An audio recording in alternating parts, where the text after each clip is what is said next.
Hello, everyone, and welcome back to Southern Wealth. I hope you're having a wonderful start of the week. If you do enjoy the content, please consider dropping that like and subscribe. The channel and myself greatly appreciate it. So, thank you very much. So, yesterday I took the day off also to spend some time with family.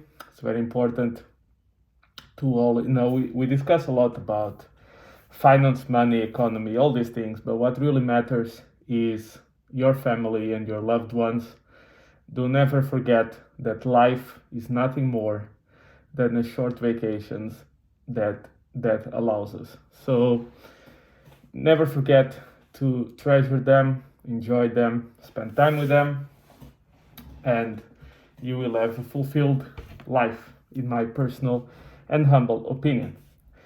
Now, today I would like to discuss something which is in line with all these predictions of recession, crisis, collapses, all of these things, okay? I don't think the next recession slash stock market big sell-off will be driven by banks or commercial real estate. Why is that? Because everyone is aware of the issues in these two sectors. So when that happens, that never is the cause for the recession. So let me give you this example. Tech bubble. Everyone thought that the way to get rich was buying tech stocks. You could not go wrong buying tech stocks. What happened? That was the cause of the crash. 2007 to 2009. What were the strongest sectors of the US economy? Considered the strongest. Real estate. You can never go wrong buying real estate, right? This is what was said. And our banking system is very strong. Neither of them were true. If you go back to 1929, the way to get rich was stock market. What crashed? What caused the Great Depression? Stock market.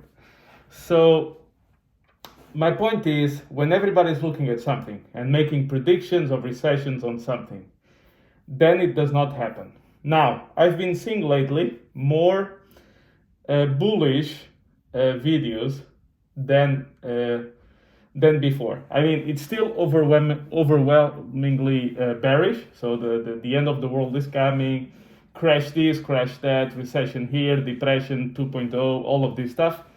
But it's no longer 99% to 1, it's now 90-10. You will probably be achieving a top when it's somewhere 75 bullish, 25 bearish. Why? Because we always have a tendency to like bearish stuff or to pay more attention to negative things than positive things. We evolved as a species towards that, so we always prefer the negative, crashing, world burning kind of narratives than the, oh, maybe, crazy idea, maybe life will not be so different than it is today. It's almost like a crime to say that. And where do I think the potential root cause for a sell-off or a crisis will come? I think it will be probably from something that everyone knows that is safe or that is not a problem. Example, the way to go is to buy AI stocks. Maybe those will crash. Government debt is very safe. Doesn't matter if interest rates go higher. I don't think so. So maybe that's going to be it. The third one, which I would like to discuss today, is China. China will overtake the US. China will be the most important economy in the world very soon. China's growth is unparalleled, blah, blah, blah. I would say China is a very good probable cause for a big worldwide collapse. And the reason for it is, well, number one, they're already flirting with recession again. And what they've done in the past is they overgrown too quickly based on the debt explosion. So for example, we complain a lot about the debt in the US. The debt ratios of China are 2 to 3 times worse. So for example, the debt to GDP ratio in the US, or the total debt to GDP, is about 140% or something like that. But in China, the total debt, not government debt, total debt is something like on the 350%. And what they've done is they've urbanized, meaning built a lot of cities, too quickly for people to move in. So you have certain regions in China where 24% of homes are unoccupied. There's no one lives there. But then you could tell me, okay, but as they have children, they will grow up, they will buy those houses, so it's not a big deal. Actually, here's the problem. With the one-child policy that they implemented in the past, their population has peaked already in 2011. Most people never paid attention to it, but it already peaked. What do I mean by that? If you divide the number of workers for the entire population, it has been decreasing since 2011. And of course, they do not attract migrants because nobody wants to go to a dictatorship, right? Or even if you make a lot of money in China, you're always at the risk that when you try to come back, they will say, thank you, you can go, but your staff will stay here. You see what I mean? So they have the demographic problem already, like we do in the West. They have huge amounts of debt, and then they've grown far too quickly. But the problem is these things take some time to be visual. What China reminds me nowadays is what Japan was in the 80s.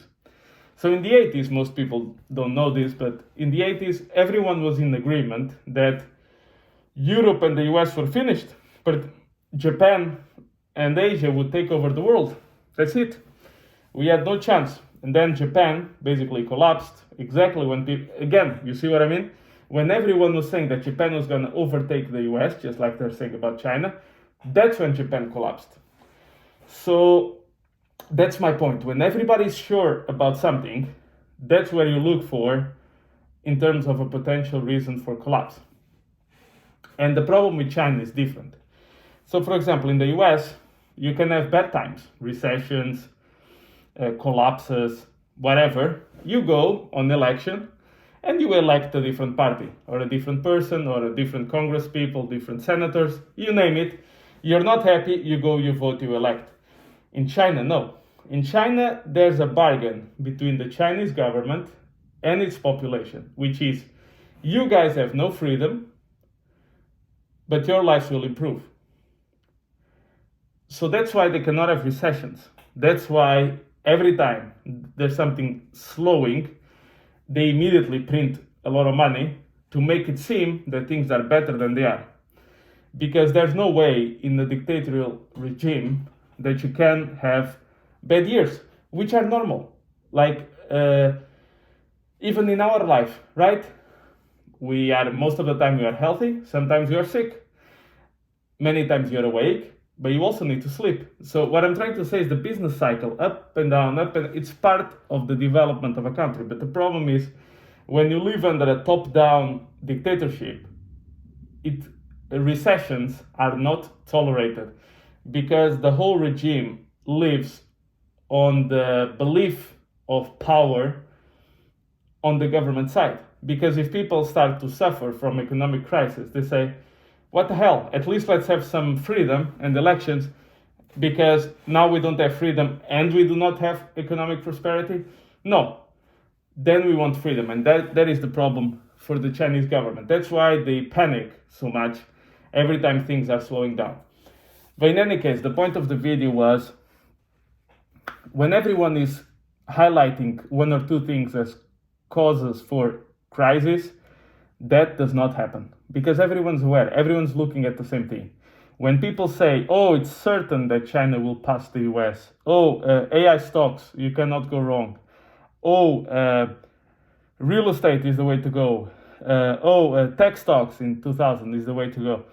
Government debt is extremely safe, you cannot go wrong buying it. So every time you see things like this, that is where you should be paying extra attention, is where everyone is in agreement that thing is very safe. That's where you pay the attention. Okay? So thank you very much, guys, and I'll catch you in the next one.